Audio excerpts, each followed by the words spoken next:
अति महान पवित्र सामर्थ्य जीवित यीशु मसीह के नाम से आपको मेरा प्रेम भरा सलाम। शालोम। प्रभु यीशु की शांति आपके साथ, आपकी कलीसिया, आपके पास्टर और आपके जीवन पर जैसे आज तक बनी है, प्रभु के आगमन तक बराबर बने रहे। प्रिय भाई बहनों, आज इस 12th day of the land days में आपका फिर से इस उपवास की 12वें दिन की अध्ययन में आपका स्वागत है। धन्यवाद हो प्रभु यीशु मसीह का कि उसने आपको और मुझको आज तक जीवित रखा है कि हम उसके वचन को पढ़ें, समझें और लोगों को समझाएं। प्रिय भाई बहनों, आपसे प्रार्थना विनती है कि आप प्रार्थना के साथ इन दिनों पूरे पश्चाताप के साथ अपने आप को नम्र दीन करते हुए प्रभु यीशु के वचन में जुड़े रहिए। इसे रोज़ पढ़िए। ये वो वचन है जो हमें जीवन देता है। तो आइए आज के वचन को अध्ययन करने से पहले कि हमें प्रार्थना कैसे करें, क्यों करें और कौन सी ऐसे उपवास की प्रार्थना है जो परमेश्वर को पसंद है और वो ग्रहण करता है। आइए हम प्रार्थना करते हैं।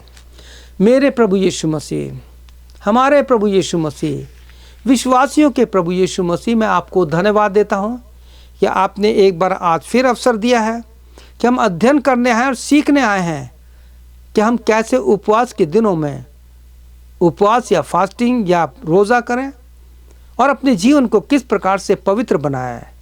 प्रभु यीशु हमारी सहायता, हमारी मदद कीजिए। पवित्र आत्मा हमारी अगुवाई कीजिए कि यीशु जो जीवन का मार्ग है उस पर हम चल सकें। प्यारे प्रभु, तेरे वचन के अनुसार उस प्रकाश में हमें ले चल ताकि उसमें हम अपने आप को जांच सकें, परख सकें। मेरी सहायता कर पवित्र आत्मा। मेरे गले को, मेरे मुंह को, मेरे पूरे शरीर को, दिमाग को तेरे हाथों में सौंपता हूँ, प्रार्थना यीशु के नाम से, आमीन। प्रिय भाई बहनों, आज का जो 12वें दिन का जो उपवास का प्रार्थना है, उसमें जो आज परमेश्वर ने जो मुझे विषय दिया है वो मैं आपको यशाया 58 अध्याय से, पूरे अध्याय से आपको बताना चाहता हूँ।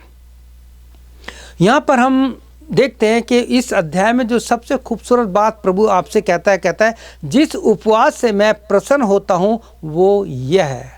अब कौन सा उपवास की प्रार्थना है जिससे परमेश्वर खुश होता है? इससे पहले कि हम आगे बढ़ें, मैं इस बाइबल की खूबसूरती को बताना चाहता हूँ, इसकी आत्मिक सुंदरता को बताना चाहता हूँ, जो मैं अक्सर बताता हूँ और बताता रहा हूँ। बाइबल की आत्मिक सुंदरता ये है कि जब हम उत्पत्ति का 4 अध्याय उसका 6 वचन पढ़ते हैं, 26 वचन पढ़ते हैं, तो वहाँ लिखा है, शेत को भी परमेश्वर ने एक बेटे की आशीष दी। शेत को एक पुत्र उत्पन्न हुआ और उसने उसका नाम एनोश रखा। और आगे जो बात है वो कहता है कि एनोश के जन्म से लोग यहोवा परमेश्वर से प्रार्थना करने लगे। मेरे भाई और बहनों, आपके पास यीशु मसीह है। यीशु आपको प्रार्थना करना सिखाता है।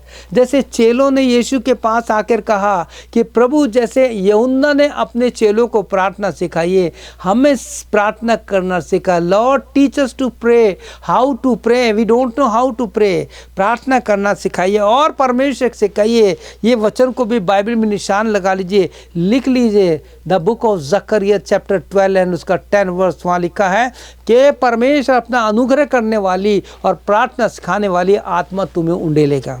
वो आत्मा मांग लीजिए प्रार्थना करने वाली। तो यहाँ लिखा है कि बाइबल की जो खूबसूरती है वो प्रार्थना से शुरू होती है और बेनेडिक्शन यानी आशीष वचन के साथ ख़त्म होती है, जो प्रकाशित वाक्य आपको 22-21 में मिलेगा कि प्रभु यीशु मसीह का अनुग्रह पवित्र लोगों के साथ रहे। आमीन। आखिरी वचन जो इस बाइबल में है वो है आमीन। आप जानते हैं क्या? आपको पता है, मैंने प्रेयर मीटिंग में भी अपने सारे लोगों को बताया है। जब आप प्रकाशित वाक्य 3:14 पढ़ेंगे तो वहाँ लिखा है, प्रभु यीशु मसीह विश्वास योग्य है क्योंकि उसका नाम आमीन है। प्रभु यीशु मसीह का नाम आमीन है। और प्रकाशित वाक्य 19:13 में लिखा है, प्रभु यीशु मसीह का नाम परमेश्वर का वचन भी है। ये वचन मैं अपना थोड़ा सा अनुभव बताता हूँ जो अक्सर मैंने कई मीटिंग बताया है। प्रभु यीशु मसीह का नाम परमेश्वर का वचन है, आपके हाथ में है। मैं जानते हैं क्या करता हूँ? जब मैं बाइबल को छूता हूँ तो कहता हूँ प्रभु यीशु मैं तेरे वचन को जब लेता हूँ कहता हूँ प्रभु मैं तेरे को छू सकता हूँ।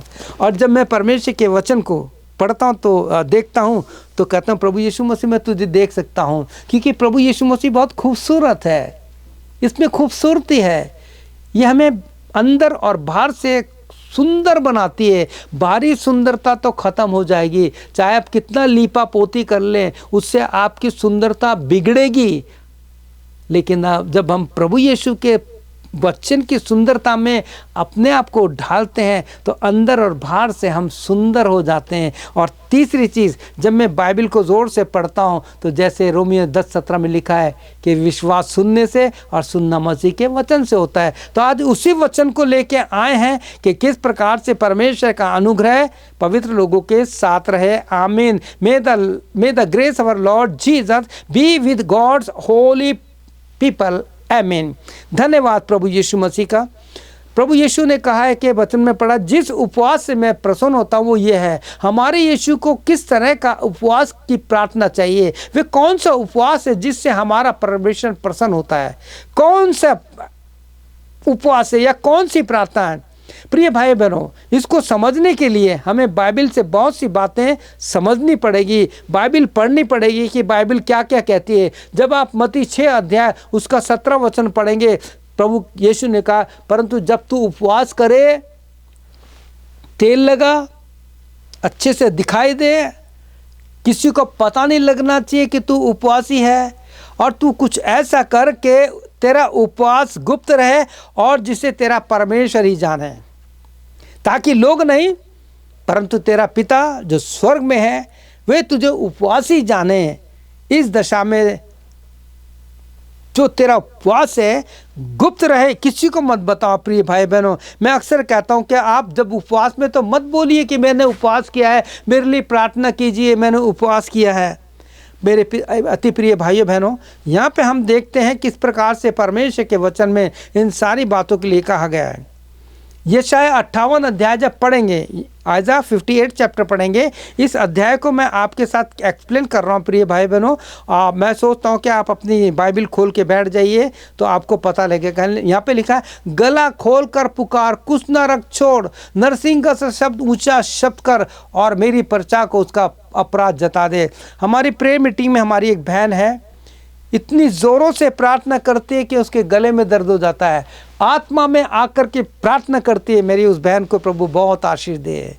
बहुत से लोगों को प्रभु यीशु ने प्रार्थना करने वाली आत्मा दीजिए, और इस प्रकार से एक एक विषय के लिए प्रार्थना करते हैं जो हमने उनको प्रार्थना में भेजा है। और प्रिय प्रभु, यहाँ पे कहता है याकूब के घराने को उसका पाप जता दे। ऐसा क्यों कहता है, सवाल ही उठता है, क्योंकि याकूब का घराना आज के समय में आपके जो रिश्तेदार हैं, आपके भाई हैं, बहन हैं, अगर वो धोखा देते हैं, वो लालची हो गए, तो आप उनसे कहिए देखिए आप जो कर रहे हैं अच्छा नहीं कर रहे, ये पाप है।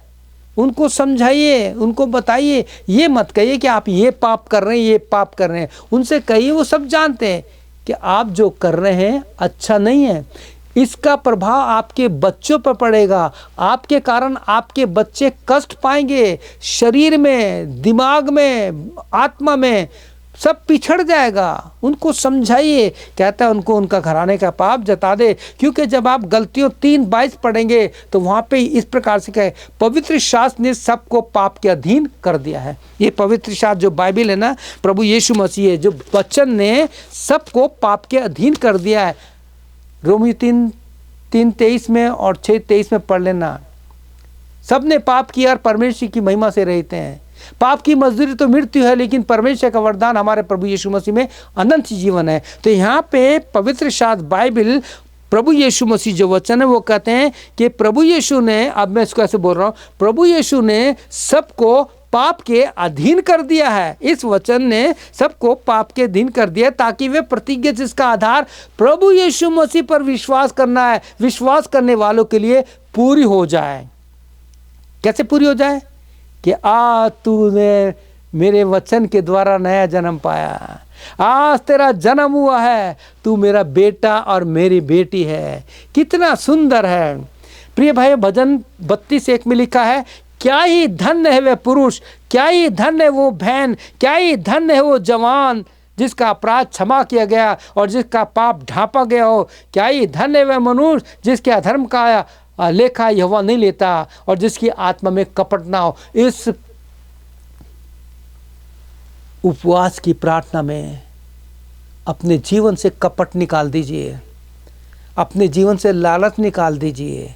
मेरे को एक बात बहुत अच्छी लगती है, जब लूका 19 अध्याय पढ़ेंगे, वहाँ लिखा है कि जब प्रभु यीशु मसीह जक्कई के घर में चला गया, उसने खुले आम पश्चाताप किया। इसको मैं ऐसे लेता हूँ, उसने कहा कि जो मेरा गुप्त है ना वो मैं तेरे सामने रख देता हूँ। प्रिय भाई बहनों, अगर आपके घर में, आपकी आत्मा में कोई ऐसा पाप छुपा के रख रखा है, आज प्रभु यीशु के सामने खोल के रख दीजिए। ये धन दौलत कागज सब सड़ जाएंगे, गल जाएंगे, आपके साथ कुछ नहीं जाने वाला। अगर उस पाप को लेके, उस कपट को, उस लालच को, उस गंदगी को लेके आप सो गए, ना तो वो आपका कागज, ना वो आपकी प्रॉपर्टी आपके साथ जाएंगे और ना ही आप प्रभु यीशु के साथ उस अनंत विश्राम में होंगे। ये मैं आपको पवित्र आत्मा में कह रहा हूँ प्रिय भाई बहनों। कहता है कि जिसका पाप का ढांपा गया, प्रभु यीशु मसीह आपके पापों को अपने खून से हमेशा हमेशा के लिए ढांप देना चाहता है। प्रिय भाई बहनों, ऐसा काम प्रभु यीशु ने किया कि वो पापियों से प्रेम करता है, पापियों से प्रेम करता है। पापी से मोहब्बत, पाप से नफरत, कर न सीखो प्यार, दीन बनो दुनिया में ऐसे जैसा यीशु महान। यीशु किसके लिए आया? क्रिश्चियन के लिए, पास्टर के लिए, चर्चेस के लिए? नहीं, यीशु मसीह 3 लोगों के लिए आया। लिख लीजिए, यीशु मसीह पहले पापियों का उद्धार करने के लिए आया।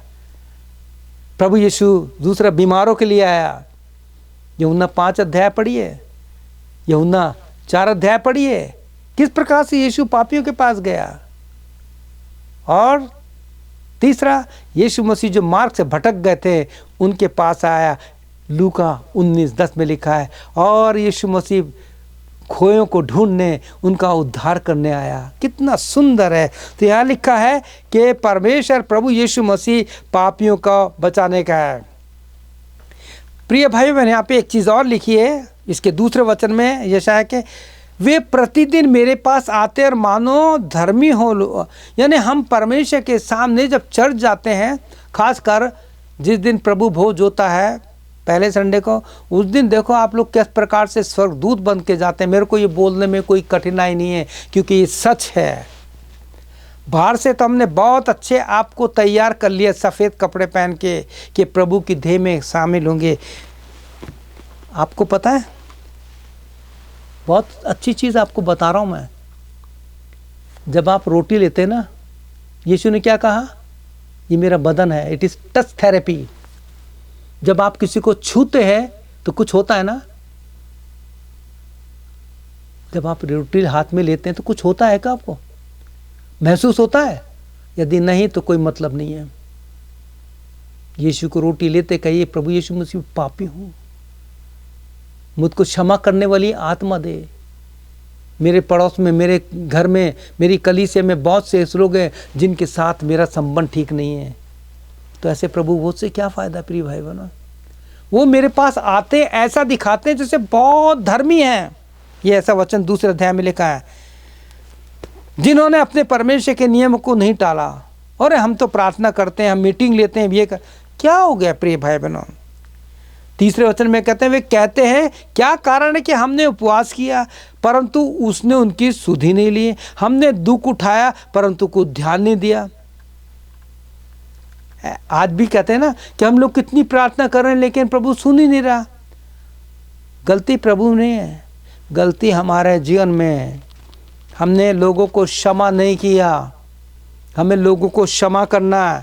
मैं हर एक भाई बहन से कह रहा हूँ, अपने घर में अगर आपके बहन भाइयों से संबंध ठीक नहीं है, अंदर कड़वाहट रख रखी है, तो प्रेरित में लिखा है कि मैं तेरे अंदर देखता हूँ कि तो पित्त की सी कड़वाहट रखता है। पित्त क्या होता है?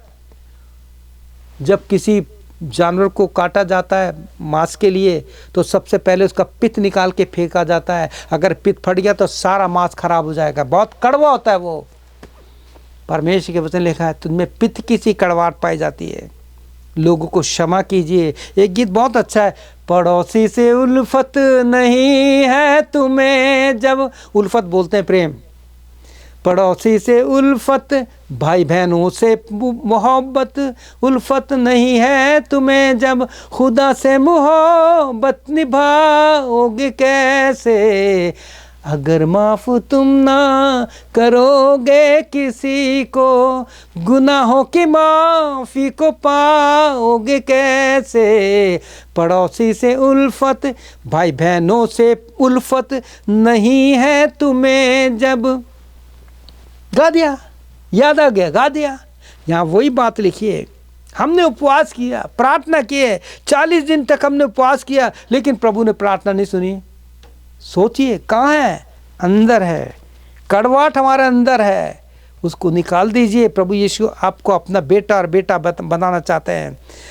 अब जब इस प्रकार से आती है, तो जब आप पश्चाताप के साथ आप आंखें बंद कर अकेले में बैठते हैं, तो परमेश्वर आपसे कहता है, सुनो, उपवास के दिन तुम अपनी इच्छा पूरी करते हो। आज आपने करीब आपके 11 उपवास हो गए हैं, 11 फास्टिंग हो गई हैं। आप अपने आप को जांचिए और परखिए, कहीं अंदर कड़वाहट तो नहीं है, कहीं मेरे जीवन में पाप तो छुपा हुआ नहीं है। प्रिय भाई बहनों, धन्यवाद हो। प्रभु कहता है, सुनो, तुम्हारे उपवास का फल ये होता है, तुम आपस में लड़ते हो, झगड़ते हो, दुष्टता से घूंसे मारते हो। घूंसे मारने का मतलब क्या है? निगलेक्ट करते हो अपने बहन भाइयों को, अपने पास्टर को परेशान करते हो। अगर कोई पास्टर अपनी कलीसिया में किसी से इस प्रकार से करता है, तो मैं प्रभु के सेवकों से कहना चाहता हूँ, हमारा काम मेल मिलाप का काम करना है।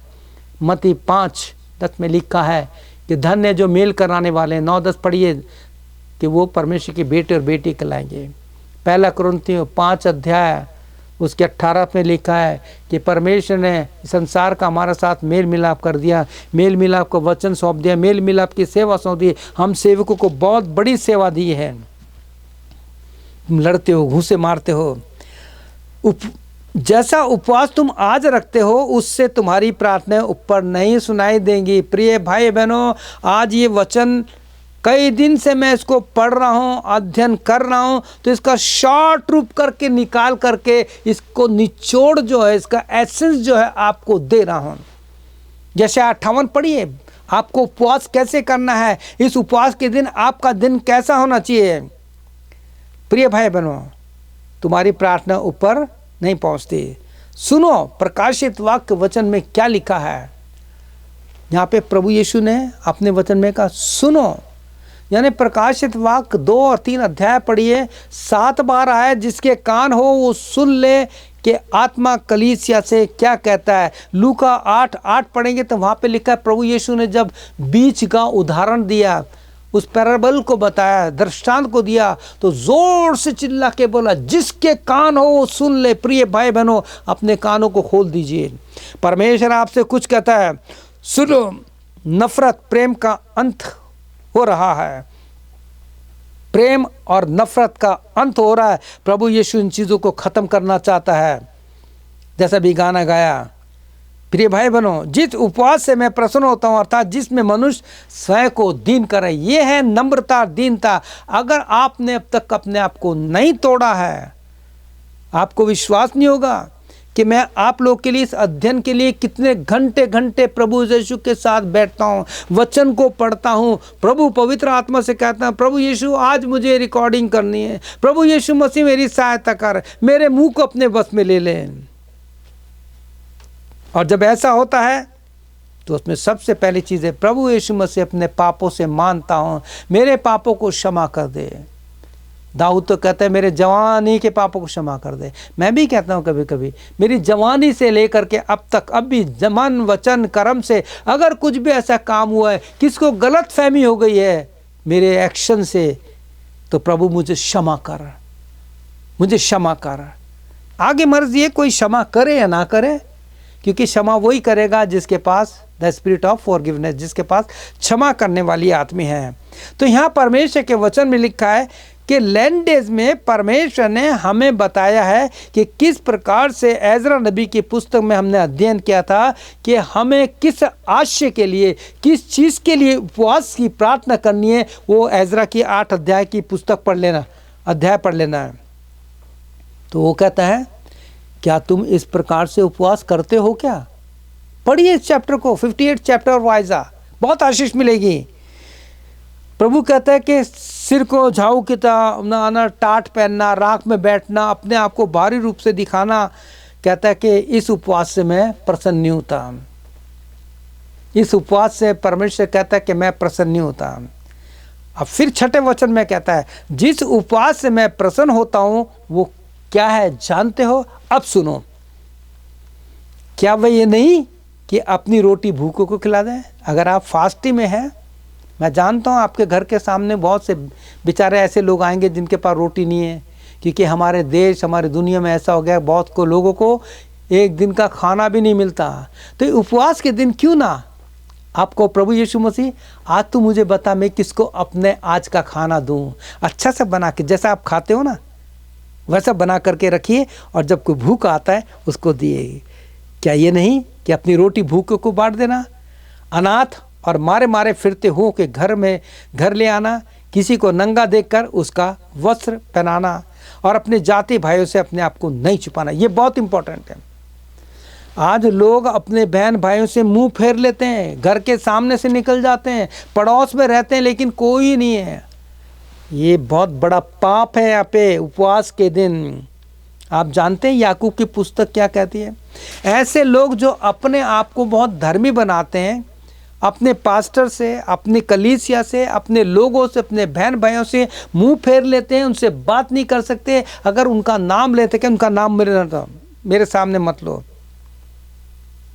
तो क्या ऐसे लोगों के उपवास को प्रभु यीशु ग्रहण करेगा? याकूब की पत्री से मैं आपको कुछ बताना चाहता हूँ। याकूब 3 अध्याय में लिखा है, बहुत सुंदर चीज़ है ये। 3 अध्याय, the book of James chapter 3 versus 2, यहाँ लिखा है, इसलिए कि हम सब बहुत बार चूक जाते हैं। जो कोई वचन में नहीं चूकता वही तो सिद्ध मनुष्य है और सारी देह पर लगाम लगाता है। जो सिद्ध है, और हम कई बार बहुत सी बातों में चूक जाते हैं, अरे मैं भूल गया भाई, माफ़ कर दे भैया मेरे को। ये है सबसे बड़ा पश्चाताप। हम चूक जाते हैं कई बार, तो कहते हैं जो चूकता नहीं है वही तो है सच्चा पश्चाताप। और यहाँ पे फिर दूसरे अध्याय के 14वें वचन में लिखा है, हे मेरे भाइयों, यदि कोई कहे कि मुझे विश्वास है पर कर्म ना करता तो उससे क्या लाभ? क्या ऐसा विश्वास कभी उसका उद्धार कर सकता है? अब्राहम कर्मों के द्वारा विश्वासी ठहरा। अब्राहम से परमेश्वर ने जो कुछ कहा उसने किया। मूसा से जो कुछ परमेश्वर ने कहा उसने किया। नूह से परमेश्वर ने जो कुछ किया उसने किया। आज नए नियम के अनुसार प्रभु यीशु मसीह आपसे जो कुछ कहता है उसे करिए। धन्य है जो मन के दीन हैं, धन्य है जो मन टूटे मन के हैं, धन्य है जिन्होंने अपने आप को खाली कर लिया है, धन्य है जो मेल मिलाप कराने वाले हैं, धन्य है जिनके पास मेल मिलाप कराने वाला वचन है, धन्य है जिनका मेल मिलाप यीशु मसीह से इस वचन के द्वारा हो गया है। कितनी बात बता दें, क्या कभी ऐसा विश्वास जो केवल होठों पे रहता है, अंदर कड़वाहट रहती है, क्या कभी कुछ कर सकता है? नहीं।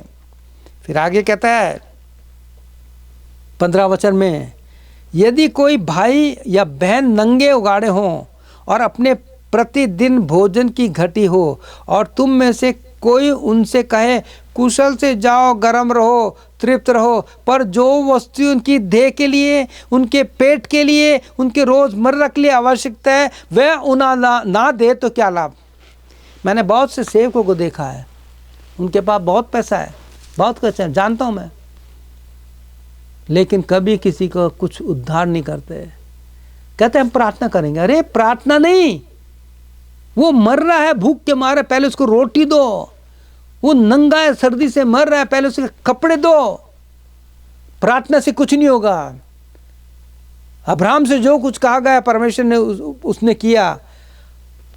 कर्म जो है विश्वास बिना मुर्दा है। प्रिय भाई बहनों, यहाँ पे हम इन सारी बातों को सीख रहे हैं। हमें इन सब बातों को छोड़ना है। वो बातें जो हमारे उपवास की प्रेयर में, वो बातें जो हमारे फैमिली रिलेशन में, कलीसिया के प्रेम में, प्रभु के सेवक कलीसिया के बीच में जो दीवार आती है, उन सबको छोड़ना है। वो कौन कौन सी? यदि तू अंधेर करना, उंगली मटकाना यानी एक दूसरे की बदनामी करना, दुष्ट बातें बोलना छोड़ दे, तो ये सारी ब्लेसिंग तुझ पर आएगी।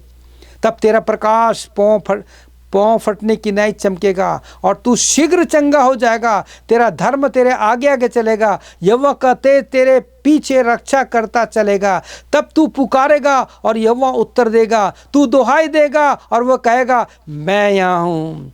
उदारता से भूखे की सहायता करें, दीन दुखियों को संतुष्ट करें, तब अंधियारे में तेरा प्रकाश चमकेगा और तेरा घोर अंधकार दोपहर का सा उजियाला हो जाएगा। प्रिय भाइयों बहनों, ये सारी बातें परमेश्वर के वचन में लिखी है कि अगर तू उन सारी बातों को छोड़ देगा, तेरे चेहरे से प्रकाश देगा, तेरे जीवन में उजाला रहेगा, तेरे जीवन में वो शांति रहेगी जिसके लिए दुनिया जगह जगह भटकती है। यशाया उसका 61:2 में पता है क्या लिखा है? उठ प्रकाश मानो, तेरा प्रकाश आ गया। यीशु मसीह ज्योति है। वो परमेश्वर यीशु जो अब्राहम से पहले था, वो यीशु मसीह जो जगत की है, उसने कहा उजाला हो तो उजाला हो गया। वो आपका ज्योति बन जाएगा। प्रिय भाई बहनों, कितनी सुंदर बात है। और आगे कहता है, और यहोवा तुझे लगातार लिए चलेगा और काल के समय तुझे तृप्त रखेगा। आज बहुत से के पास भोजन नहीं है, लेकिन आपके पास भोजन है, कपड़े हैं और आप उपवास में हैं, तो उसका उपयोग कीजिए। आज प्रभु मैं आज का भोजन अपने किसी को दूंगा, सड़क पे जाऊंगा, जो भूखा होगा मैं उसको दूंगा। मैं देखूंगा किसी का कपड़ा नहीं है तो मेरे पास बहुत ऐसे कपड़े जो हम यूज़ नहीं करते, प्रभु यीशु मसीह वो कपड़े उनको दे दूंगा। ये है सच्चा उपवास। और उसके बाद कहता है तेरी हड्डियाँ हरी भरी रहेगी। यहेजकेल 37 अध्याय पढ़िए, जहाँ इस प्रकार से परमेश्वर अपने वचन के द्वारा आपको देना चाहता है कि परमेश्वर इस हड्डियों का परमेश्वर है।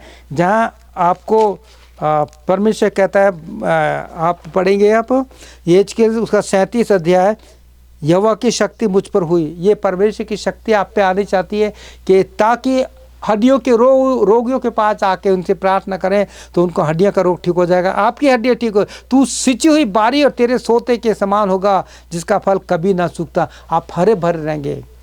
धन्यवाद हो प्रभु यीशु मसीह का कि प्रभु यीशु ने, जिसने मेरे 70 साल तक मुझे संभाला, अभी मेरे 70 साल पूरे हो जाएंगे। मैं यीशु का धन्यवाद देता हूँ कि आज भी प्रभु यीशु ने मुझे, रोज़ मैं पश्चाताप करता हूँ, लोगों के लिए प्रार्थना करते जिनकी लिस्ट है, जिनके बर्थडे मेरे पास हैं, उनके बर्थडे पे उनके लिए प्रार्थना करता हूँ। सच बता रहा हूँ, मैं झूठ नहीं बोलूँगा, वचन है मेरे पास। 12 और 13 वचन को पढ़ते हैं, जहाँ परमेश्वर आपसे कुछ कहना चाहता है। तेरे वंश के लोग बहुत काल के उजड़े हुए स्थानों को बचाएंगे। प्रभु आपको एक वरदान देना चाहता है कि आपके लोग प्रभु के वचन को प्रचार करने वाले, कलीसिया में जो टूट फूट है उसको करें, ठीक करेंगे। जैसे यहेजकेल उसके 22:30 में लिखा है कि मैंने उनमें एक मनुष्य को ढूंढना चाहा जो बाड़े को सुधारे, जो लड़ाई झगड़े हैं उनको सुधारे, लेकिन कोई नहीं मिला। परमेश्वर आपको ढूंढ रहा। यदि तो विश्राम के दिन को, मसीह का दिन जो जी उठने का दिन है, जब संडे आता है, आप भायना मत कीजिए। आजकल तो प्रभु ने आपको ऑनलाइन बहुत से मैसेज दिए हैं, आप कहीं नहीं जा सकते, ऑनलाइन पे देखिए। अगर आप ठीक हैं, कलीसिया में जाइए। वो कलीसिया, वो चर्च की संगति सबसे अलग होती है, उसका मुकाबला कोई नहीं कर सकता। प्रिय भाई बहनों, तू यहोवा परमेश्वर के कारण सुखी होगा। इस पूरे चैप्टर को पढ़िए और परमेश्वर यीशु से प्रार्थना कीजिए कि प्रभु यीशु मसीह, आज मैंने यशाया 58 चैप्टर से वो आशीष पाई है। हो सकता है आपने बहुत बार नहीं पढ़ा होगा, लेकिन अब दोबारा पढ़िए। परमेश्वर इस यशाया 58 की एक एक आशीष आपको देना चाहता है। और प्रभु कहना चाहता है कि जिस उपवास से मैं खुश होता हूँ वो ये है जो इस अध्याय में लिखी है। क्या आप इस अध्याय को बैठ के पढ़ेंगे? आप जब ये अध्ययन को सुन लेंगे। उसके बाद अपनी बाइबल खोलिए, टाइम निकाल के पेन लेके बैठिए, आपको क्या क्या आशीष मिल रही है एक पेपर पे लिखिए। और अगर आप चाहते हैं कि मेरे साथ हमारी प्रेयर मीटिंग में शामिल होना, जो हमने व्हाट्सएप पे शुरू की है, उस व्हाट्सएप की प्रेयर मीटिंग में आप हमें नंबर नोट कर लीजिए मेरा, +1 780-909-0645। ये जब इंडिया में 10 बजने में 10 मिनट रहते हैं तब हम लोगों को जोड़ना शुरू करते हैं, और 10 बजे इंडिया के टाइम के अनुसार प्रेयर मीटिंग शुरू होती है। अलग अलग देश से लोग जुड़ते हैं और सब प्रार्थना करते हैं केवल बीमारों के लिए। आपका कोई सब्जेक्ट है, विषय प्रार्थना का, हमें भेजिए। यदि आप हमारे साथ मीटिंग अटेंड करना चाहते हैं तो मीटिंग में अटेंड कीजिए, आपको बहुत आशीष मिलेगी। फिर मैं कह रहा हूँ कि परमेश्वर प्रभु यीशु कहते हैं जिस उपवास से मैं प्रसन्न होता हूँ वो ये है जो तुमने यशाया 58 चैप्टर में पढ़ा। 58वां अध्याय पढ़िए और अपने आप को ना केवल इस 40 दिनों में, परंतु प्रभु यीशु आपको आपके आखिरी दिन तक चाहता है कि आप उसके साथ जुड़ जाएं। आइए प्रभु यीशु में प्रार्थना के साथ जुड़ें। क्या आप चाहते हैं कि मेरे साथ प्रार्थना करें? तो मेरे साथ ये छोटी सी प्रार्थना कीजिए। बोलिए, प्रभु यीशु, मैं इस उपवास के 11वें दिन में आपसे क्षमा मांगता हूँ, क्षमा मांगती हूँ पिता यीशु मसीह। इस उपवास के 12वें दिन में प्रभु यीशु मसीह, प्रभु यीशु उपवास के एक दिन से लेकर के ऐश वेडनेसडे के दिन से लेकर के इस 12 दिन के सारे संदेशों के लिए अलग अलग सेवकों के द्वारा जो वचन दिए गए उनके लिए मैं धन्यवाद देता हूँ, देती हूँ। प्रभु यीशु मसीह मेरे पापों को क्षमा कर दे। मुझे प्रभु यीशु मसीह तेरे आगमन के लिए तैयार कर। आज से मैं वायदा करता हूँ या करती हूँ, रोज़ मैं बाइबल पढ़ूंगी या पढ़ूंगा और प्रार्थना करूंगा या करूंगी। प्रभु यीशु मेरी सहायता कर, मुझे प्रार्थना करना सिखा। मेरे जीवन के शरीर के जितने भी रोग हैं, चाहे वो कोई से भी रोग हैं, यीशु वो तेरे नाम से दूर किए जाए। प्रार्थना यीशु के नाम से, आमीन। आपने प्रिय भाई बहनों अगर इस प्रकार से प्रार्थना की है, निश्चय जानिए कि यीशु ने आपको वो आशीष दे दी है कि जिस उपवास से यीशु प्रसन्न होता है वो ये है। यशाया 58 दिन पढ़िए और प्रभु यीशु के साथ बराबर बने रहिए और प्रभु यीशु मसीह आपको बहुत आशीष दे। May God bless you. आमीन और फिर आमीन।